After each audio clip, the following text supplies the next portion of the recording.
After the lightning, the thunder.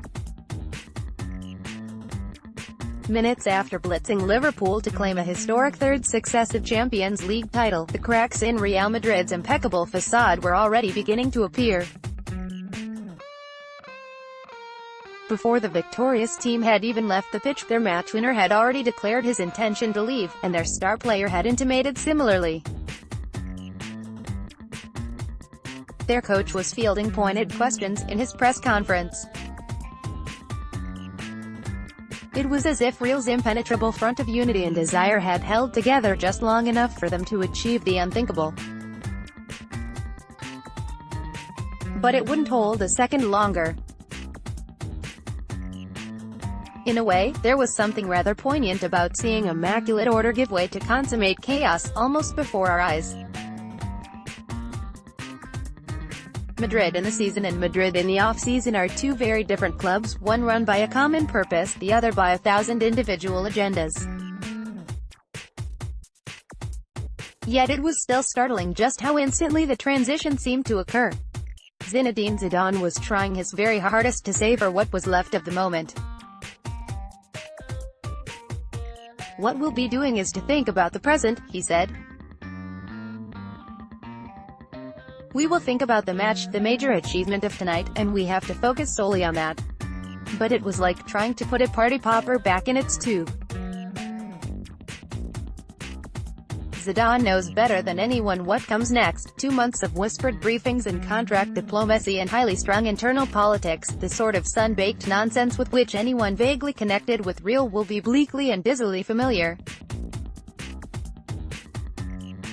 The tiresome biennial breakdance with Cristiano Ronaldo will naturally devour the most of the headlines and headspace over the coming weeks, but in many ways it is the fate of their two-goal substitute that constitutes the most intriguing subplot of Real's summer.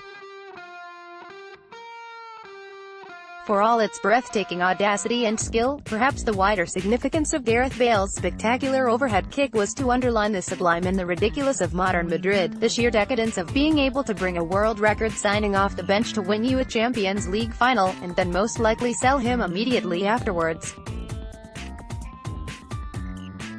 Like brushing your teeth with Perrier, like putting the Taj Mahal on Airbnb, like using the Bayeux tapestry as an oven glove.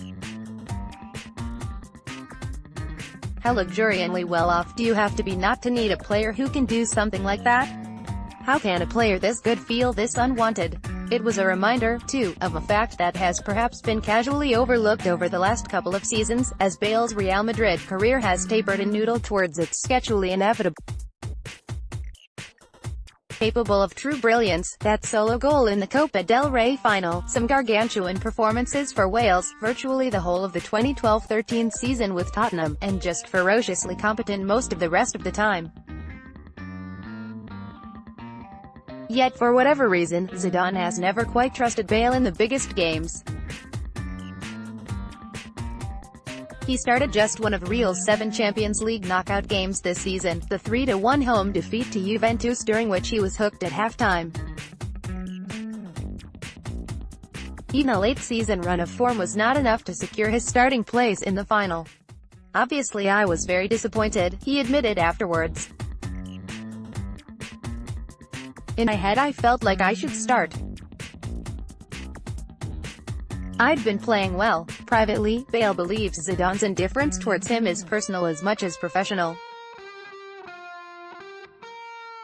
It is understood that despite Bale's momentous contribution to the final, the pair did not even exchange words for some time after the game had ended. And so in the aftermath of Madrid's triumph, Bale began his manoeuvres, with the precision that suggested it had been planned sometime in advance. Bale's goal has been described as the best in the tournament's history. Getty, "Obviously I feel that I need to be playing every week," he said. "If that's not the case, I have to sit down and see what I'm doing. I have some time to reflect and relax, and see where things go. Maybe I'll be staying here, maybe not. People in happy marriages don't going around saying, maybe we'll stay married, maybe not."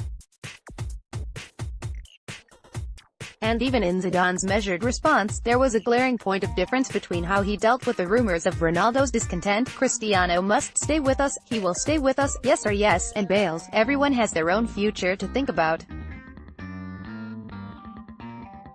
The Madrid dressing room is believed to be comfortable with the idea of Bale's departure. And so, where might he go? Sorry Tottenham fans, but it's not going to be you. The club might just be able to afford his salary if Bale were prepared to take a hit. They might just be able to afford the transfer fee if Daniel Levy could strike the bargain of the century with his old pal Florentino Perez. They might just be able to afford the inevitable wage inflation that Bale's new teammates would certainly demand in response. But there's not a hope in hell they could afford all three. There is little hope of Bale returning to Tottenham Hotspur. Getty, Manchester United want him, could afford him, think they could get him, and are known to be the preferred option in the Bale camp. Jose Mourinho would appreciate his work rate, his height and physicality, his maturity and experience. United fans would appreciate his flair, his pace, his knack for the spectacular. The United board would appreciate the intent and impact of signing one of the world's best attacking players, who at the age of 28 should theoretically be somewhere near his peak.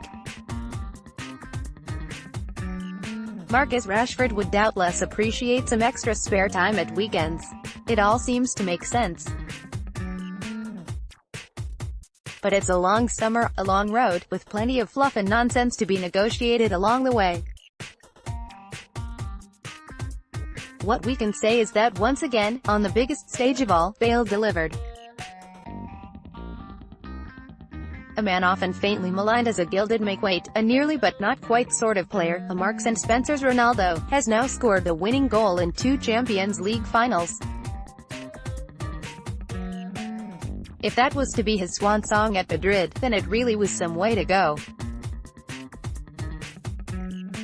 Read more coverage on the Champions League final. Follow The Independent Sport on Instagram here, for all of the best images, videos and stories from around the sporting world. Use content.